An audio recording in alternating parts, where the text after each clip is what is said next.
qaar ka mid ah saraakiisha taliska ciidamada asluubta dowlad goboleedka Galmudug oo tababar ku soo qaatay magaalada Muqdisho ayaa maanta dib ugu soo laabtay magaalada Cadaado waxaana xarunta madaxtooyada ku soo dhaweeyay madaxweyne ku-xigeenka dowlad goboleedka Galmudug wasiir ku-xigeenka wasaaradda cadaaladda iyo mas'uuliyiin kale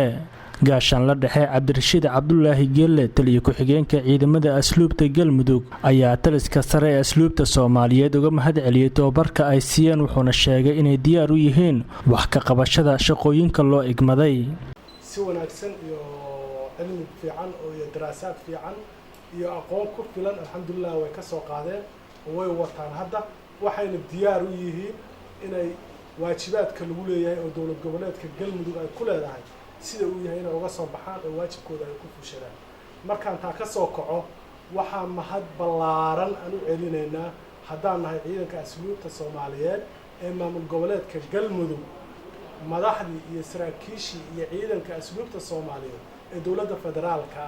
kuwaas oo si fiican tababar noo siiyay Maxamuud Guure Guuleed wasiir ku-xigeenka wasaaradda cadaaladda dowlad goboleedka Galmudug ayaa sheegay in tababarka ay soo qaateen saraakiishan ay ka caawin doonto qabashada shaqooyinka laga sugayo marka sidaas oo kaleeto wasaaraddu waxay isku hawlaysaa haddii alla idmo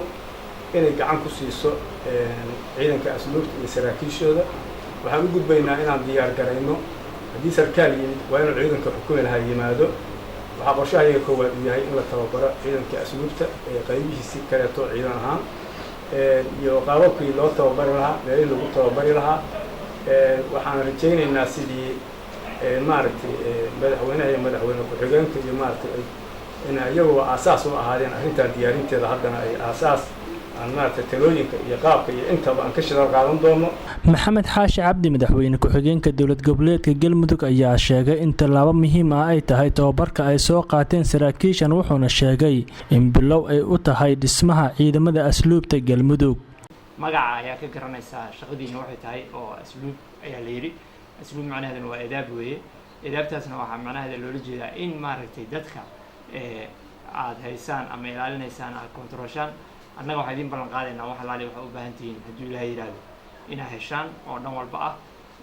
adinkana waxaa idinka rabaa shaqooyinkaas inaad qabataan xabsiyadii aad ku shaqayn lahaydeen iyo meelihii aad ku shaqayn lahaydeen ciidankiina la shaqayn lahaa iyo wax oo dhan inaan diyaarino annaga u xilsaaran adinkana maaragtay inaad gudataan waajibaadkiina aan rajeynayna haddii ilaahay yiraahdo Maxamed Maxamuud Awaadan TV-ga caalamiga Universal Cadaado